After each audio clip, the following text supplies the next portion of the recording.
Alright, we're going into this pretty interesting entrance. Woo! Greetings, fellow Earthlings, or interdimensional space travelers, depending on where these so-called drones are from. Either way, I really don't care. My name's Jake, and welcome to Dangerousnatureous. A couple weeks ago, I showed you what going into this crazy entrance was like, so we're just going to fast forward through most of this, and if you want to go back and watch that video, you can. As it turns out, this culvert pipe leads to a massive cave system that hasn't been fully explored yet, but luckily for us, the cave explorer currently mapping this system has offered to show us this beautiful and untouched cavern, so a huge shout out to Anna Caswell for that. And we're also joined by the Canadian mountain man Peter Zabrock as well. So come with us as we explore an incredible cave teeming with life and full of beautiful formations.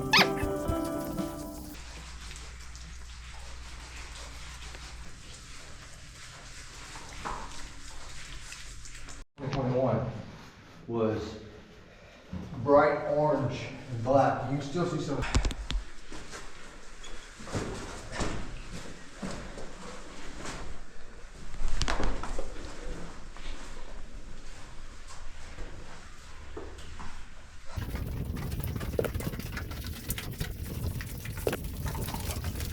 This is a neat passage. So, oh, you got right here. There's a big dragon's head right there. Oh wow. That's how you know to come up with the dragon's head.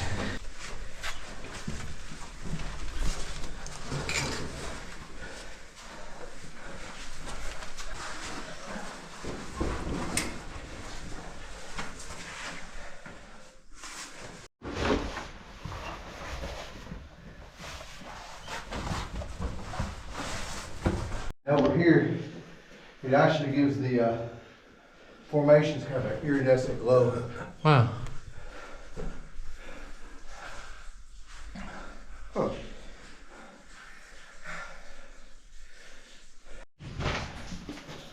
In some places it's just starting to stain them. I mean, just starting. Who knows how many years. All right.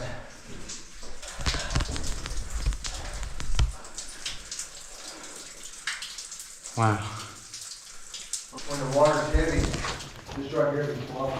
You can tell this isn't a well-traveled cave, otherwise these what are known as soda straw formations, or the scientific term, will baby stalactites, would be broken from careless travelers. So it's always cool to see a room like this where there are so many intact. But that also means we have to be very careful when traveling through areas like this, so we don't accidentally break any. One tiny formation like this can take decades to grow.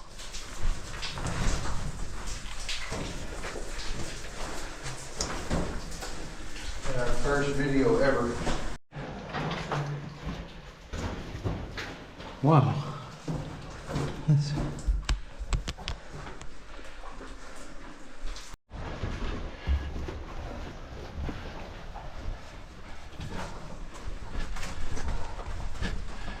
Which is always my concern when it comes to them. Here's some more up here. Aside from the soda straws, there were other unique organisms living and growing in this cave system as well, like the blind cavefish. Yeah, he's gonna stay in that room, Murphy. So, that's cool though. Yeah, here's, look at this guy.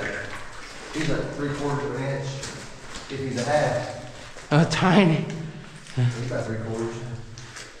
Cool. Little micro. Very cool. If you're looking for a sign that the groundwater is good, well, finding a blind cavefish is a pretty good sign of that, as they can't survive in polluted water. The cavefish and another creature we'll see coming up are examples of a troglobite, or a species that lives its entire life in a cave system, and often lacks pigmentation or eyes.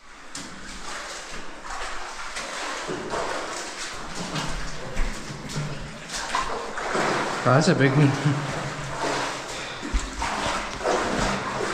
Cave crayfish. This cave had a huge population of them, probably the biggest I've seen in any cave so far. This one pool had like 7 or 8 in it. I'll bring out the blacklight to show you. And there were tons of pools like this throughout the cave. Pretty crazy.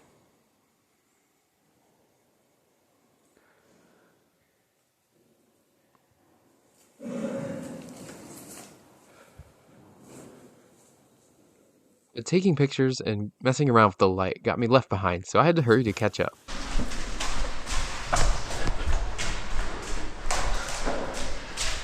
Eventually, I caught back up, right before we started getting into the most beautiful and highly decorated part of the cave.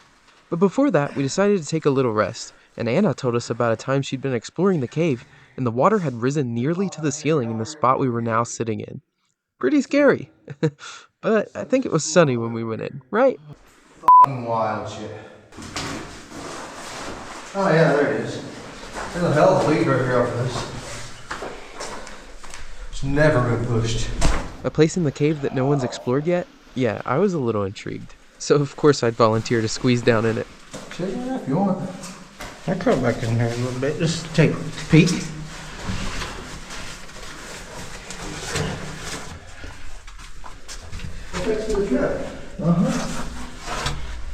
We're getting a first look at unexplored territory right here.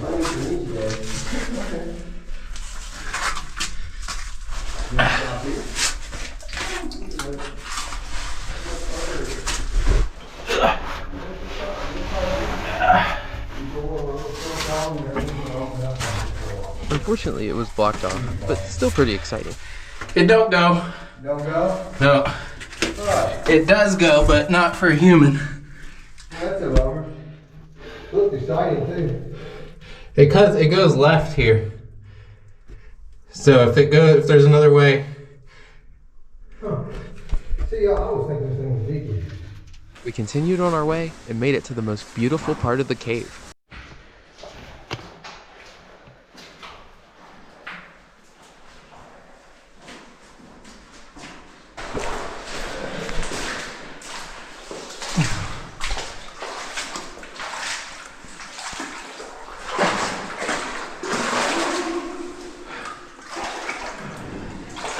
Yeah. Cool. Oh.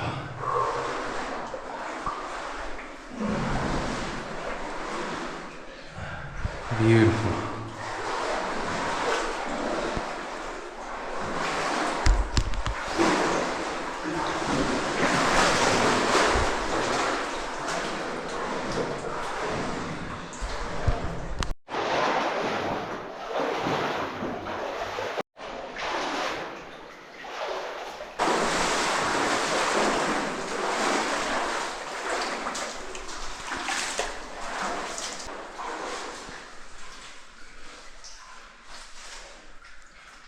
This whole side.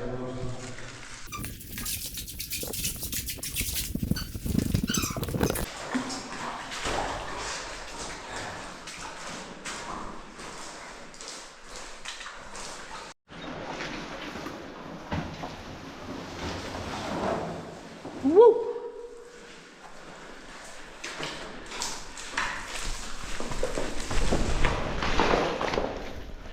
I took it out. I got some speed on that.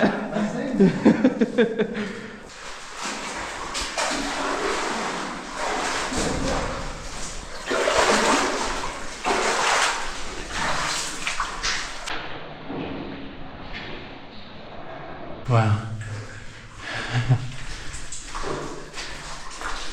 Unfortunately, we were on a time limit, so after making it this far into the cave, we decided it was best if we turned back now. We had explored quite a bit of this cave, but barely scratched the surface of what there was to explore. I wonder how many other formations, wildlife, and mysteries are left to be found in this cave system. Hopefully Anna continues to explore and unlock its secrets. I hope you enjoyed this journey into an underground world with me, and if so, make sure to subscribe and follow. As always, enjoy the great outdoors, leave it better than you found it, and thanks for adventuring with Dangerousnatureous.